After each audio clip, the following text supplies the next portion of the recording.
Hello, chat.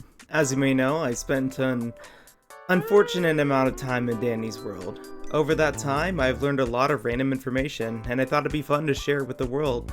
A lot of this is going to be pretty niche and more new player-sided, but I still think there's a good amount of general fun facts that some might not know. In no particular order, the first thing is... the skill check stat applies to both the skill check size for machines along with the amount skill checks actually complete a machine. Higher stealth makes a very light difference in the distance a Twisted can spot you, and is instead mainly used for determining which toons will actually be hunted. Even if you have a high stealth stat, you can still take chase if a lower stealth player turns a corner quickly, which is mainly useful if they run out of stamina and you need to take chase. For toons at or below 3-star movement speed, you generally want to use Pink Bow in order to get away from Twisteds quickly, as you can't naturally outwalk them. This doesn't apply to 4-star toons, as Dog Plush lets them perfectly outwalk most common Twisteds. An important breakpoint to know is that 4-star movement speed toons with Dog Plush can outwalk these Twisteds. Along with that, 5-star move speed toons with Dog Plush can outwalk these Twisteds as well. Despite Magnifying Glass and Participation Award being a commonly recommended set for extracting, Magnifying Glass plus Veemote is generally better when in a team scenario, as the bonus of instantly completing a machine more than makes up for the time gained by using Participation Award. This is well documented in a very great video by Wannabe Hero, which I definitely recommend you check out, after this one of course.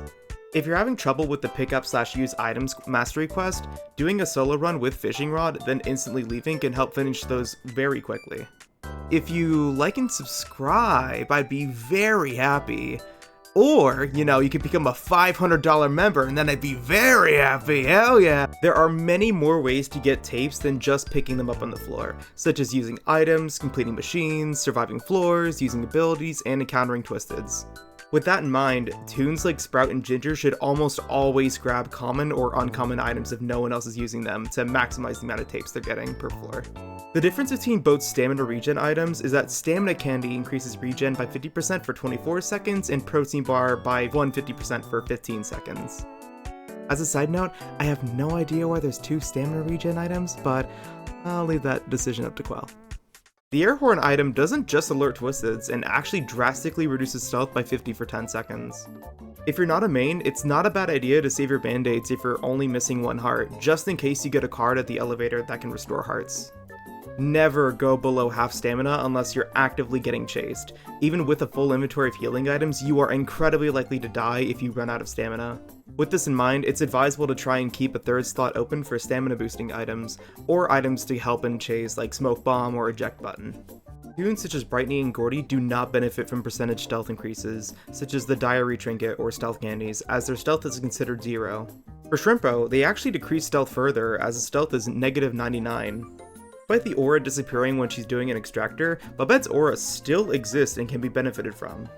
You can look through glass-like surfaces to see slightly better in Blackouts. This is especially helpful for toons like Roger and Gigi who have those surfaces on their model. There are 5 toons who are considered immune to the Ichor Puddle debuff, that being Blot, Connie, Flutter, Rebecca, and Soulvester.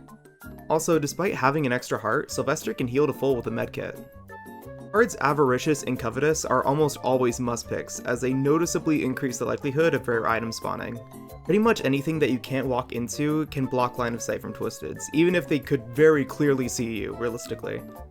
However, this doesn't apply to machines, which I've definitely learned the hard way.